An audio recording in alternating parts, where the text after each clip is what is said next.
Assalamualaikum Bapak Abdul. Ya, Waalaikumsalam. Bagaimana perasaan Bapak hari ini? Eh, Jam ini? ya biasa, seperti biasa. Seperti biasa. Iya. Apakah suara-suaranya masih muncul? Masih. Masih. Apakah agak berkurang atau gimana Pak? Masih, nggak ada berkurang. Oh, Tidak berkurang. apakah sudah dipakai cara yang telah saya latihkan yang tadi? Sudah, tetapi kadang nggak ada lagi, tapi ada lagi, muncul lagi setelah itu. Oh, setelah itu muncul Iya. lagi. Bagus ya Pak, itu cara yang pertama suka Bapak pakai. Iya. Suara-suara itu mulai berkurang sedikit demi sedikit, meskipun masih ada ya Pak ya. Iya.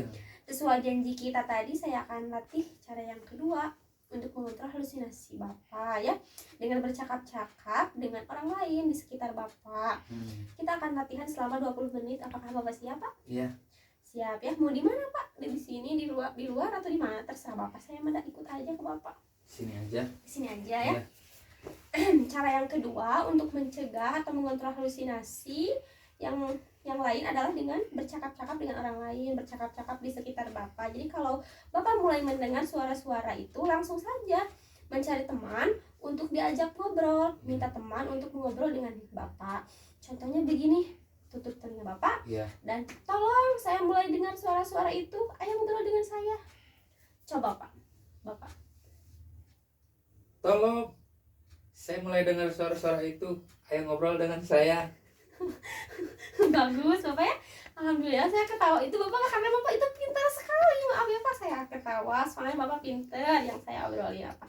Contoh misalnya di rumah Bapak itu ada saudara Bapak, ada abang Bapak, ada abang Iya. Bapak nggak? Ada. Gini ya, abang, ayo ngobrol dengan saya sedang dengar suara-suara itu. Begitu Bapak, coba Bapak lakukan sekali lagi ke abang Bapak lah. Abang. Ayo ngobrol dengan saya dengar suara itu lagi. Oh baiklah Bapak, nah, terus bagus Bapak itu sangat-sangat pintar ya Pak ya. Hati terus Bapak ya kayak gitu. Nah sekarang Bapak setelah belajar cara yang kedua, bagaimana perasaan Bapak setelah latihan ini? Lumayan lega atau gimana Pak? Lega ya atau gimana? Saya baru tahu kan caranya, jadi nanti mungkin setelah saya praktekkan kalau suara itu muncul lagi baru saya tahu. Oh ya baiklah, jadi sudah ada beberapa cara ya Pak yang Iya. sudah saya ajari dan Iya. Bapak pelajari. Iya. Untuk mencegah suara-suara itu bagus. Cobalah kedua cara itu. Iya. Kalau Bapak mengalami halusinasi lagi, bagaimana kalau kita masukkan dalam jadwal kegiatan harian Pak ya, supaya Bapak bisa gitu mengontrol halusinasi Bapak. Bagaimana kalau kita latihan cara yang ketiga Pak, yaitu melakukan aktivitas terjadwal. Langsung. Mau langsung? Ya langsung aja. Langsung aja, Ya. oke. Biar Banget. lebih efektif nanti, biar bisa hilang itu. Bapak itu sangat-sangat pintar ya, tahu efektif tuh Bapak lulusan mana Pak? Sekolah sampai mana gitu? Mohon maaf ini saya kepo banget. Saya SMA. Oh SMA. Ya. Bapak kerja di mana? Kerja di Bandung. Oh di Bandung ya Pak ya. Kan suara-suaranya sedikit berkurang jika saya itu. Bagus sekali Bapak.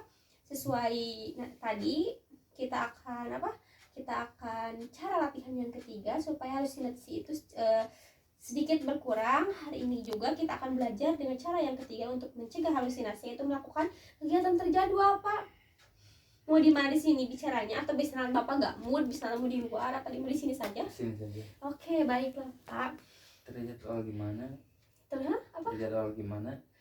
Ya terjadwal Pak. Jadi terjadwal untuk mengontrol halusinasi Bapak supaya cepat hilang. Itu Pak. Kan Bapak halusinasi sering mendengar suara-suara Iya. tapi tanpa ada wujudnya ya Pak ya. Iya.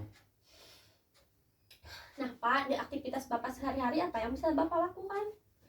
Seperti misalnya di rumah apa, di tempat kerja apa, atau gimana? Kalau di tempat kerja bisa kerja kan. Kerja. Kalau di rumah Kalau di suka rumah bercocok paling- tanam, suka apa gitu Pak sama keluarga? Ya paling Suka beres-beres atau ya gimana? paling beres-beres atau nanam bunga, ya nyiram, terus ya paling pekerjaan rumah biasa saya lakuin kan. Iya Biar Pak. kalau biar ada aktivitas. Ya Pak, bisa juga Bapak dengan mengaji ya. Iya. Nah bagus sekali Bapak banyak kegiatan-kegiatan ya Pak yang bisa Bapak lakukan. untuk mencegah suara-suara tersebut muncul ya Pak ya, supaya Bapak tidak trauma, supaya Bapak tidak lagi mendengar suara-suara yang seperti itu. Nah, kegiatan yang lain akan kita latih lagi agar Bapak itu supaya apa? Supaya setiap malam tidak mendengar suara-suara itu lagi ya Pak. Jadi itu datangnya kenapa? Kenapa datang suara-suara begitu? Karena Bapak, saya sendiri atau gimana? karena Bapak itu terlalu stres mikirin apa Bapak teh atuh sok cerita sama saya Pak. Jangan banyak pikiran Pak. Enggak, saya enggak Sering stres. sering ngaji Quran. Bapak sholat suka sholat? Iya. Alhamdulillah ya Pak ya, sebagai umat muslim, sebagai tahu agama, Bapak harus melakukan ibadah ya Pak, supaya dekat dengan Tuhan kita ya Pak ya. Iya. Supaya suara-suara itu cepat hilang Pak, agar Bapak itu ya nggak terganggu gitu kan. Bapak nggak terganggu ya. Iya, terganggu sekali. Nah, sekarang bagaimana perasaan Bapak setelah kita bercakap-cakap cara yang ketiga untuk mencegah suara-suara itu? Iya, suara itu nggak datang kalau sekarang. Nanti nggak tahu. Iya, Bapak tinggal coba saja. Iya, Yang nanti cara saya coba cara aja pertama cara apa tadi, ketiga. menghardiknya. Iya. Yang kedua ada panggil teman-teman, Iya. ajak ngobrol, dan yang ketiga mengontrol halusinasi dengan cara melakukan aktivitas sehari-hari ya Pak ya. Iya. Nah, Melakukan kegiatan. iya, iya Pak ya, bagus sekali. Coba sebutkan cara yang telah saya latih untuk mencegah suara-suaranya. Yang pertama apa Pak? Menghardiknya. Yang kedua? Kalau yang kedua Apa? mencari orang. Mencari Pinter teman. banget. Yang ketiga? Yang ketiga melakukan aktivitas. Bapak bagus banget ya, dari tadi saya mengajak Bapak ngobrol, mengajak itu Bapak semoga cepat sembuh ya Iya. Pak ya. Iya. Supaya Bapak itu tidak terganggu dengan suara-suara itu. Bapak, saya ada cara yang keempat. Bagaimana kalau misalnya kita melatih Bapak supaya lebih gak ada gitu suara-suaranya Pak, supaya ya Bapak terhindar dari halusinasi Iya. itu. Adanya cara yang keempat. Iya. Mau sekarang apa mau sejam kemudian? Nanti aja lah. Nanti saja. Iya. Oh, baiklah ya Bapak. Bapak selamat istirahat jika mau istirahat ya Pak. Iya. Maaf Nanti saya aja. sudah mengganggu Bapak. Semoga Bapak cepat sembuh. Nanti pukul 10.00 saya akan kesini lagi untuk mengajarkan cara yang keempat, strategi yang keempat ya Pak, supaya halusinasi tersebut hilang. Baik ya Pak. Sekian, wassalamualaikum warahmatullahi wabarakatuh. Waalaikumsalam.